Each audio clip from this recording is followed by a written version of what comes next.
everybody. So here's an interview I did with a band called Savage Master. I caught their set at the New World Brewery in Tampa, Florida, and I had a chance to interview them after the show. They're a new wave of traditional heavy metal band, meaning they're a new band, but they have a very old school classic kind of 80s sound.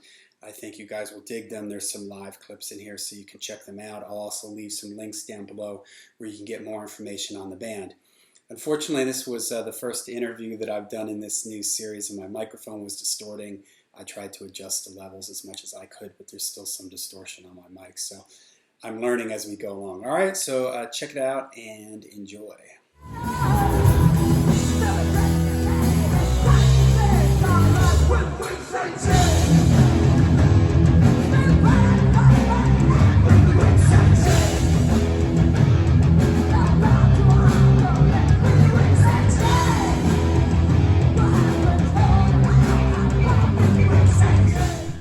Welcome to Larry the Alchemist, where we discuss all things heavy metal and hard rock. I'm here in Tampa at the New World Brewery, and I just caught a set from Savage Master, and I have Adam and Stacy with me here. And guys, awesome sets. So tell me, so Savage Master, I hear old school, classic, traditional metal, 80s, early Metal Blade, those type of things, stuff near and dear to my heart. I talk about a lot of those bands in my American Steel episodes that I do. So tell me, who are your influences? Oh, I mean, number one influence is Judas Priest across the board, and then a host of a zillion other 80s metal bands that we all grew up with listening to and then found later. I mean, it could go on and on. But the big ones were for me, were like Twisted Sister and Wasp. Those are the bands that turned me on to heavy metal, then Metallica and shit like that. But other than that, our band would be like Acid, Coven, those kind of bands are probably like the 60s Coven. Those are the bands that probably really got us going. Warlock, as far as what we're actually doing. But any of that stuff, I mean, we listen to all that stuff all the time, Awesome. All right, give me a little history of the band. When did you guys start? How did you sort of get together? How many albums do you have out? We started in 2013. From Kentucky, right? Kentucky, yeah. We're kind of based out of Kentucky. We're kind of spread out, but yeah, we're from Kentucky. And we got our fourth album coming up. Yeah, our fourth album's coming up in August. Okay. Yeah. Awesome, fantastic.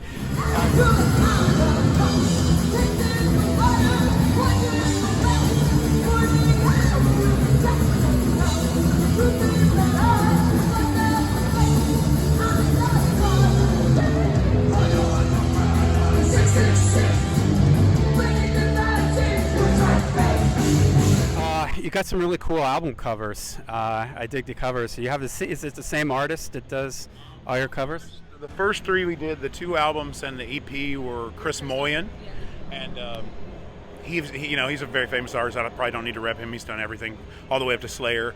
And then for the third album, we moved away from that with more of a fantasy cover by a guy named Mike Hoffman, and we have some more artwork we'll be using by him as we go. For the new one, though, we decided to just move away from that slightly and do a photo cover for once, for the first time ever. The photographer is Doomvana. We had a really cool photographer, Doomvana, and she set up a really great session for us, so we ended up using that for the cover this time instead of a painting. It was almost a painting. Yeah, I saw one of your, I think it was at the back cover. It had a very Witchfinder General vibe to it. Definitely. That was a funny story. We actually had to kind of sneak all that stuff into this botanical garden kind of place with a castle to do that, and it didn't set very well with the people there. Castles in our area in Kentucky. We lost our lighting here. Hang on a second. Hopefully it's a. Oops, we had a little technical difficulty. The motion activated lights went out on us. But all right, so you got a new album coming out in August. Tell me about this album. Has it any different than the other albums, or what'd you go for with this one? It's a little different. Definitely, we upped the production on a lot. The mastering's way crazy. The whole vibe was trying to kind of go towards maybe a Judas Priest Defenders kind of sound, slightly, not completely, but something more gigantic and like that. And that's what we went for, a more pumping 80s vibe. Whereas I think of some of our other records were very 70s-ish at times, but this was pure 80s. Okay. And you're the bass player in the band? Okay, so who are some of your influences? the classic stuff, Joey DeMaio, Cliff Burton, Geezer Butler, all those kind of guys, basically, the main guys everybody likes. As you saw in the clips of the band, they wear hoods, so that's why I wasn't 100% sure if he was the bass player. I thought he was. All right, and I thought I saw an interview that this is your first band and everything, right? So were you a metalhead before that and listening to metal and stuff? So who are some of your vocal influences? Doro Pesh is a big one. Rob Halford, yeah.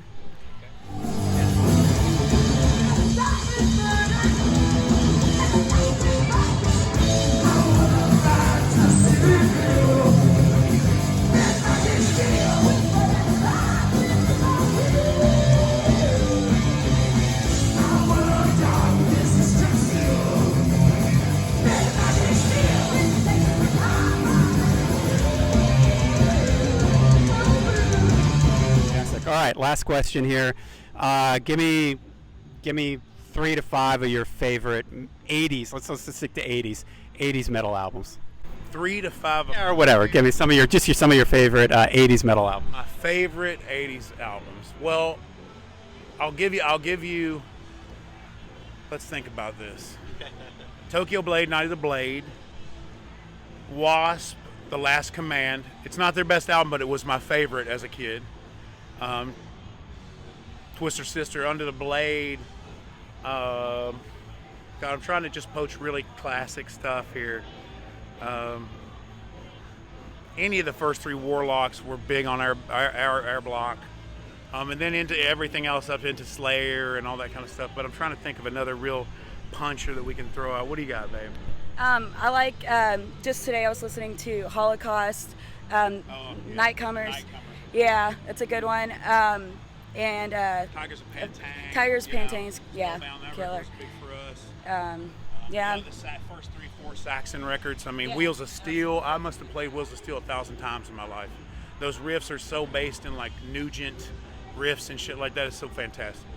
I'm not sure if this video is going to be up on the channel by the time their video is up, but I just did a video with a guy named John Tucker, who's released a new wave of British heavy metal book, and he was there when all this was happening, and he tells stories about seeing Maiden in '79, ordering the Soundhouse EP and everything, meeting Saxon. I mean, he was 18. He was like 17, 18 in 78, 79, so he was right there with all that stuff. So when you mentioned, Saxon and this guy, I was just sitting there with my mouth listening to him talk about, we saw Maiden in '79. They were eating lunch at a place across the street. He went and hung out with them, and just telling all these stories about first time he saw Angel Witch, Saxon, all these NWO BHM bands. Almost every genre of metal came from around that time period, or began within that 79 to 84 period. Because you had everything from Maiden to Venom, even into Hellhammer coming in late. You had from the most technical rock and roll like bands all the way to the dirtiest bands ever made, that we'd probably ever hear up to today. Still, Hellhammer's still meaner than most shit, But there's just something special about that time period. For sure.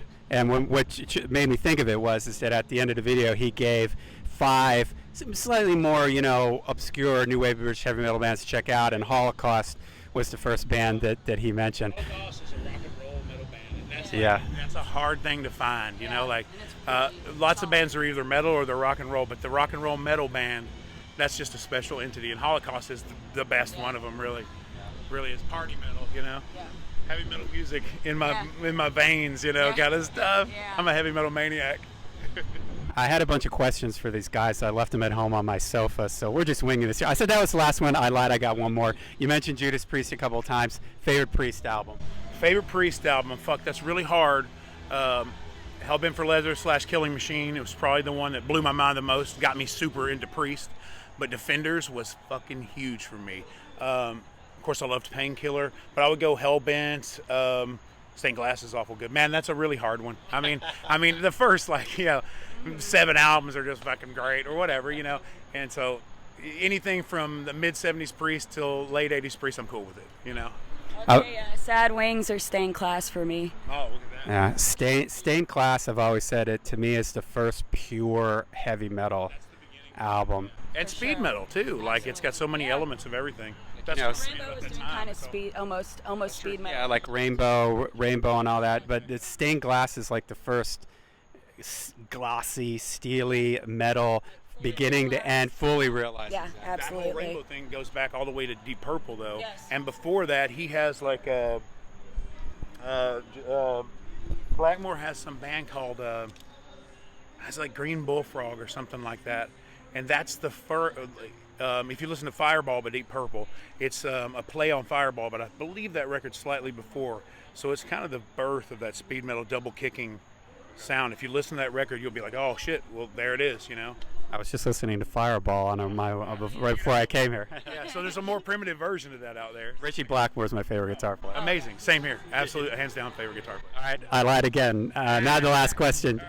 My last video on my channel, and a guitar player from the other band, he also said Richie Blackmore, so I asked him this question. The last video on my channel was my 10 favorite Richie Blackmore riffs, guitar moments. All right, give me a couple of your favorite Richie Blackmore moments. Bloodsucker, unbelievable riffs throughout. Child in Time, unreal. Kill the King, Catch the Rainbow. That the kind of Little Wing rip-off version he does is better than Little Wing, so fuck off. You know what I mean? That song's incredible. To their version of Green Sleeves, Black Sheep of the Family, any of those riffs, Man on the Silver Mountain, you could just go on for hours with these Richie Blackmore fucking riffs. I mean, the guy Absolutely. is a fucking genius, you know? I mean, beyond. Well, the reason we're playing or that we even do this is a good portion of that's Richie Blackmore. Awesome. Got any favorite Richie Deep Purple, Rainbow, or even say Dio moments? I would say Child in Time is one of my favorites as well. Definitely. Yeah. Awesome. Fantastic. Dio moment is Elf. Check out Elf. The song of course. Nevermore. Play that one a couple Yeah. times. You'll be blown away. All right, well, I'd like to thank you guys for doing the interview here. I'm going to be leaving links in the description to where you can check out their stuff, their Bandcamp page, and get other information on the band. So make sure you check them out. Savage Master, thanks again. And I always leave my videos with, until we see you again, make sure you stay heavy, stay metal.